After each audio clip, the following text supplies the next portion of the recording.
আসসালামু আলাইকুম। আমাদের মারা অনেক সময় আমাদের কাছে কমপ্লেন করে বাচ্চারা খেতে চায় না, খাবার নিয়ে বসে থাকে, তাই না? এই বাচ্চাকে খাবার নিয়ে বসে থাকে না, দেখা যায় 10 মিনিটের খাবার খেতে 30-40 মিনিট লাগে। ঠিক আছে, খাবার নিয়ে বসে থাকে, সবসময় তরল টাইপের খাবার খেতে চায়, শক্ত খাবার সে খেতে চায় না, খেতে চায় না। সবসময় ডাল দিয়ে বা ঝুল দিয়ে ভাত খেতে চায়, কিন্তু শক্ত ভাত জীবনও খায় না।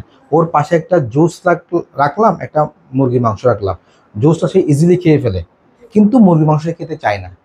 এবং আমরা করি কি, বাচ্চারা বকাঝকা করি, বাচ্চারা মাইর দিই, দিছেন তো, দিছেন না, এই যে হাসতেছে দেখি, সেও মাইর দিছে। ঠিক আছে, আসলে বাচ্চার কোনো দোষ নাই, তার গলার মধ্যে কোনো খাবার ঢোকার জায়গাই নাই। আমি একটা বাচ্চা দেখে, বাবু তোমার নাম কি?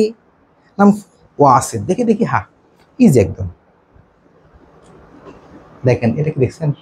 গলার মধ্যে কোনো জায়গা আছে? কোনো জায়গা আছে? বাবু ঢুক গিল, ঢুক গিল, দেখেন ঢুক গিল, ঢুক গিল। বাবু দেখছেন, দেখছেন, হ্যাঁ? আবার দেখাই, ইজি বাবা, ঢুক গিল, ঢুক গিল। কোনো জায়গা আছে? কোনো জায়গা আছে? এই জন্য হয় কি, বাবুটা খেতে চায় না। ঠিক আছে, বাবুকে আপনি যতই বকাঝকা করেন, সে খেতে পারে না। ঠিক আছে, কিন্তু তারা আপনি জুস দেন, একদম আরামসে খেতে পারে। তরল ডাবে কোনো কিছু দেন, আরামসে খেয়ে ফেলে, খায় কিনা বলেন? ঠিক আছে, কিন্তু আপনি ওরে ভাত দেন, খেতে চায়? খায় না। 10 মিনিট নিয়ে 30-40 মিনিট ধরে খায়, তাই না? বাবু তোমার মাঝে মাঝে গলার মধ্যে খাবার আটকে যায় না? দেখছেন, গলার মধ্যে খাবার আটকে যায় না?